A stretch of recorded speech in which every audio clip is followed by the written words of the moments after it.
कहानी की शुरुआत में हम हमारी फीमेल लीड जे को देखते हैं, जो एक बहुत बड़े हाई स्कूल के सामने खड़ी होती है। और जैसे ही वो उस स्कूल में एंटर होती है तो उसको रियलाइज़ होता है कि यहाँ सभी बच्चे बहुत रिच फैमिली से हैं।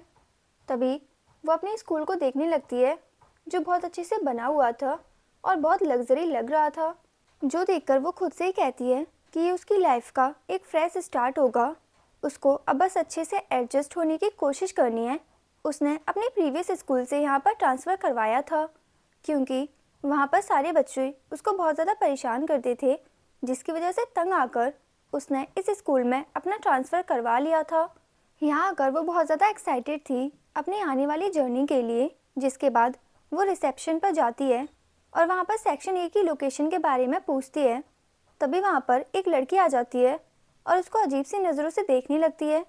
जे को ये देखकर बहुत ही अनकंफर्टेबल होता है और उसके मन में आता है कि वो उस लड़की से पूछे कि वो उसको ऐसे क्यों देख रही है। लेकिन फिर वो कहती है कि आज मेरा पहला दिन है, मुझे किसी से पंगा नहीं लेना चाहिए, और चुपचाप बताए हुए लोकेशन पर जाने लगती है। लेकिन तभी वो बहुत सारे लड़कों को एक बिल्डिंग की तरफ भागते हुए देखती है, तो वो शॉक्ड हो जाती है और मन में कहती है ये लोग ऐसे क्यों भाग रहे हैं। तभी वो सेक्शन ए की बिल्डिंग को देखती है, जो पूरे स्कूल से बिल्कुल डिफरेंट थी। पूरा स्कूल बहुत लग्जरी था, जबकि वो बिल्डिंग बहुत ही ज़्यादा पुरानी और अजीब सी थी। लेकिन वो अपने मन में खुद को तसल्ली देती है और कहती है नहीं, मुझे ऐसा नहीं सोचना चाहिए, वैसे भी ये सब मैटर नहीं करता, मुझे अच्छा अच्छा सोचना चाहिए, तभी सब कुछ अच्छा होगा। लेकिन वो जैसे ही अंदर जाती है तो अंदर की हालत देखकर उसका दिल करता है कि वो रोने ही लग जाए, क्योंकि वो स्कूल कम और कबाड़ खाना ज़्यादा लग रहा था। हर तरफ टूटा हुआ फर्नीचर पड़ा हुआ था और ऐसा लग रहा था जैसे सदियों से किसी ने वहाँ पर सफाई ना की हो। तभी उसको कुछ स्टूडेंट्स दिखते हैं, तो वो उनके पास जाती है और कहती है कि क्या ये सेक्शन ई है। तो उनमें से एक लड़का, जो हमारा मेल लीड केफर होता है, वो कहता है कि नहीं, ये सेक्शन ई नहीं है। तो जी कहती है लेकिन मुझे रिसेप्शनिस्ट ने यहाँ की लोकेशन बताई है। जिस पर वो थोड़े गुस्से में कहता है तुम्हें एक बार में समझ नहीं आता, बोला ना ये सेक्शन ही नहीं है, जाओ यहाँ से। तो जे उसको कुछ नहीं कह पाती और बिना कुछ कहे वहाँ से चली जाती है। और उसके वहाँ से जाने के बाद सब लड़के हंसने लग जाते हैं, यानी कि उन लोगों ने जानबूझकर जे को उल्लू बनाया था। जिसके बाद हम जे को देखते हैं, जो दोबारा से लग्जरी बिल्डिंग में आती है, जहाँ सब कुछ नीट एंड क्लीन था, जो देखकर वो मन में बहुत ज़्यादा खुश हो जाती है और एक क्लास में जाकर बैठ जाती है। तभी क्लास की मॉनिटर उसके पास आती है और जे को अपना इंट्रोडक्शन देती है। जिसके बाद वो जे का एडमिशन चेक करती है और उसको बताती है कि वो गलत सेक्शन में आई है, क्योंकि ये सेक्शन ही नहीं है, और उसको सेक्शन ई का रास्ता बताने लगती है, जो वही था जहाँ से वो अभी अभी आई थी। जो सुनकर जे को बहुत ज़्यादा गुस्सा आता है और वो समझ जाती है कि केफर ने उसको उल्लू बनाया है। जिसके बाद वो गुस्से में सेक्शन ई में वापस जाती है और तभी उसको एक और शॉक लगता है, क्योंकि पूरे सेक्शन ई में सिर्फ एक ही क्लासरूम था और वो क्लासरूम भी सिर्फ लड़कों से भरा हुआ था। वहाँ पर एक भी लड़की नहीं थी। लेकिन फिर भी वो खुद को तसल्ली देती है और क्लास में जाकर टीचर के सामने खुद को इंट्रोड्यूस करवाती है। जिसके बाद केफर एज अ क्लास लीडर उसका वेलकम करने के लिए उसके सामने आता है, लेकिन वो उसको वेलकम करने की जगह उसका मजाक बनाने लगता है, जो देखकर क्लास के सारे स्टूडेंट्स उस पर हंसने लग जाते हैं। तभी टीचर उन लोगों को कहते हैं कि अगर आप अपनी न्यू क्लासमेट से कुछ सवाल पूछना चाहते हैं तो पूछ लीजिए। तो ये सुनकर केफर खड़ा होता है और एक घटिया सा क्वेश्चन जैसे पूछता है। तो ये सुनकर टीचर उसको डांटने लगते हैं और कहते हैं बी सीरियस, ये कैसा सवाल है। तो वो कहता है सर, अभी आपने ही तो कहा था कि पूछ लो जो भी क्वेश्चन पूछना हो, अब आप ऐसे क्यों बोल रहे हैं, ये तो गलत बात है ना। तो ये सुनकर जे उसको गुस्से से जवाब देती है और कहती है कि सर ने डिसेंट क्वेश्चन करने को कहा था, ऐसे फालतू और घटिया क्वेश्चन को नहीं बोला। तो वो कहता है अरे तुम तो नाराज़ी हो गई, चलो मैं दूसरा क्वेश्चन कर लेता हूँ, तुम वापस कब जाओगी। जो सुनकर पूरी क्लास हंसने लग जाती है। तो जे उसको कहती है दिल तो मेरा भी कर रहा है कि तुमको इस क्लास से गायब कर दूँ। जिसके बाद वो दोनों एक दूसरे से लड़ने लगते हैं। तभी टीचर उनको रोकते हैं और जे को अपनी सीट पर जाने को कहते हैं। तो वो गुस्से से एक सीट पर जाकर बैठ जाती है। वो आज स्कूल आते वक्त जितनी एक्साइटेड थी, उतना ही खराब दिन उसका आज का गया था। जिसके बाद टीचर पढ़ाना शुरू करते हैं और तभी सारे बॉयज़ जे को तंग करने लग जाते हैं, जो देखकर मन ही मन जे को बहुत ज़्यादा रोना आ रहा होता है कि वो कहाँ आ गई है। और उसको ये भी रियलाइज़ होता है कि सेक्शन ए के बारे में सुनकर सब लोग मुंह क्यों बना रहे थे, क्योंकि ये वो क्लास थी जिसके आगे टीचर्स की भी नहीं चलती थी। नेक्स्ट सीन में जे एक कैफेटेरिया में लंच करने जाती है, जहाँ सब उसके बारे में ही बात कर रहे होते हैं कि कैसे सेक्शन ई में एक लड़की इतने सारे बॉयज़ के साथ अकेली पढ़ने वाली है। तभी एक लड़की कहती है, वैसे मुझे वो लड़की बहुत ज़्यादा प्रिटी लगी, लेकिन दूसरी लड़कियाँ उसकी बुराई करने लग जाती हैं। जो सब कुछ जे भी सुन रही होती है और उसको ये सब सुनकर बिल्कुल भी अच्छा नहीं लगता।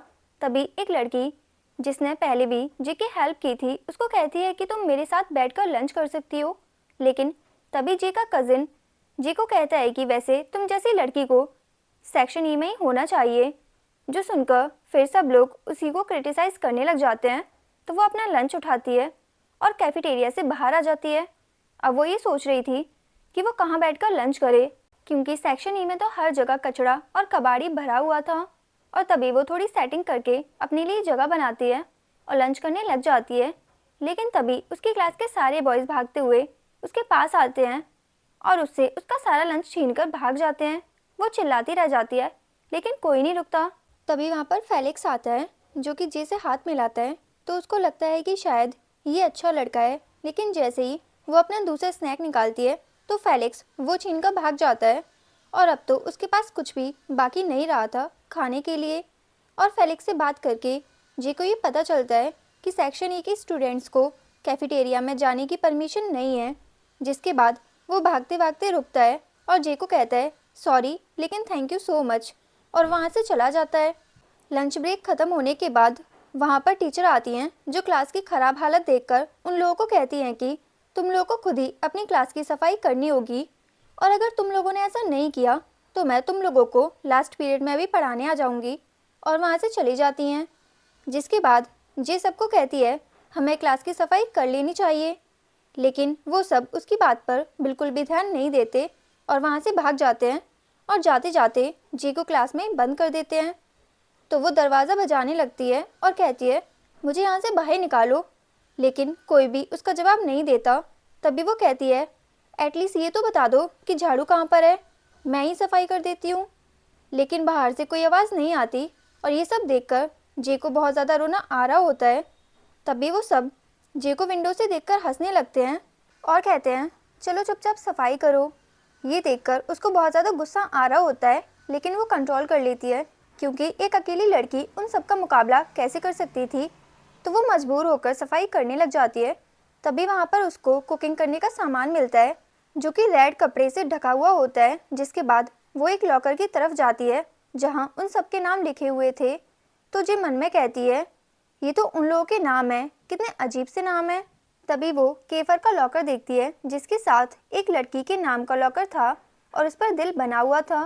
तो वो उसको खोलने ही लगती है, लेकिन तभी केफर जल्दी से वहाँ पर आ जाता है और कहता है बी इन योर लिमिट्स, किसी की पर्सनल चीज़ों में घुसना अच्छी बात नहीं है।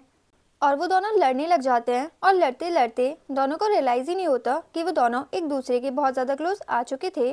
तभी बाकी सब हंसने लग जाते हैं और कहते हैं ओहो, क्या तुम दोनों किस करने वाली हो, कर लेना, लेकिन पहले सफाई कर दो यार। जिसके बाद फेलिक्स उन दोनों को कहता है तुम दोनों किसी हस्बैंड एंड वाइफ की तरह लड़ रहे हो बिल्कुल। जो सुनकर जे सबको घूर घूर कर गुस्से से देखती है और वहाँ से चली जाती है। लेकिन तभी केफर जानबूझकर उसको नीचे गिरा देता है। जिसके बाद जे घर वापस आती है और यहाँ हमें पता चलता है कि वो अपनी आंटी के साथ रह रही थी और ये उसी कज़िन की मदर थी जो जे को स्कूल में इग्नोर कर रहा था। लेकिन उसकी मॉम उसकी तरह बिल्कुल नहीं थी। वो जे को बहुत ज़्यादा प्यार करती हैं और उससे पूछती हैं कि आज का तुम्हारा पहला दिन कैसा रहा। तो जे को बोलना तो ये चाहिए था कि आज उसने पढ़ाई के सिवा सब कुछ किया, लेकिन वो उनको कुछ नहीं बताती, बस ये कहती है कि अभी मुझे थोड़ा टाइम लगेगा एडजस्ट होने में। जिसके बाद वो दोनों साथ में डिनर करने लगते हैं। तभी वो जे को कहती है कि मुझे उम्मीद है कि तुम्हें अपना वादा याद होगा। तो वो कहती है जी आंटी, आप फिक्र मत करिए, मुझे याद है, मैं इस स्कूल से ग्रेजुएशन करके ही निकलूँगी। तो वो खुश हो जाती है और जे को कहती है मुझे तुमसे एक और फेवर चाहिए था बेटा। तो वो कहती है जी आंटी, आप प्लीज़ बताइए। तो वो कहती है कि तुम अपनी कज़िन से बात करके देखो। मैं चाहती हूँ वो यहाँ रहे मेरे साथ। तुम पता नहीं ऐसा क्यों कर रही हो। तो वो कहती है, आंटी आप फिक्र मत करिए, मैं ज़रूर उससे बात करूँगी। अगले दिन वो अपना लंच लेकर एक खाली क्लासरूम में आकर चेयर्स ठीक करने लगती है। तभी केफर, जो कि उस क्लास में सोया हुआ था, वो आवाज़ से एकदम उठ जाता है और आकर जे के साथ बैठकर उसका खाना उठाकर खाने लगता है। जो देखकर जे कहती है, ये तुम्हारे मैनर्स हैं, मेरा ही खाना मेरे ही सामने खा रही हो, और वो भी बिना पूछे। तो वो कहता है कि हाँ, क्योंकि मुझे भूख लग रही है, रो क्यों रही हो, चलो तुम भी मेरे साथ खा लो। तो वो पहले तो उसको गुस्से से देखने लग जाती है, लेकिन फिर सोचती है कि भूख तो मुझे भी बहुत लगी है, जिसके बाद वो भी उसके साथ ही खाना खाने लग जाती है और वो दोनों एक साथ एक एक बाइट करके खा रहे होते हैं। तभी जे उसको कहती है कि तुम लोग अपना खाना क्यों नहीं लाते। तो वो कहता है, क्योंकि हमें कैफेटेरिया में जाने की परमिशन नहीं है। तो वो कहती है, क्यों नहीं है। जिस पर केफर कहता है कि बोला ना नहीं है परमिशन, तो नहीं है, ज़्यादा सवाल मत करो, और एक और बाइट लेकर वहाँ से चला जाता है।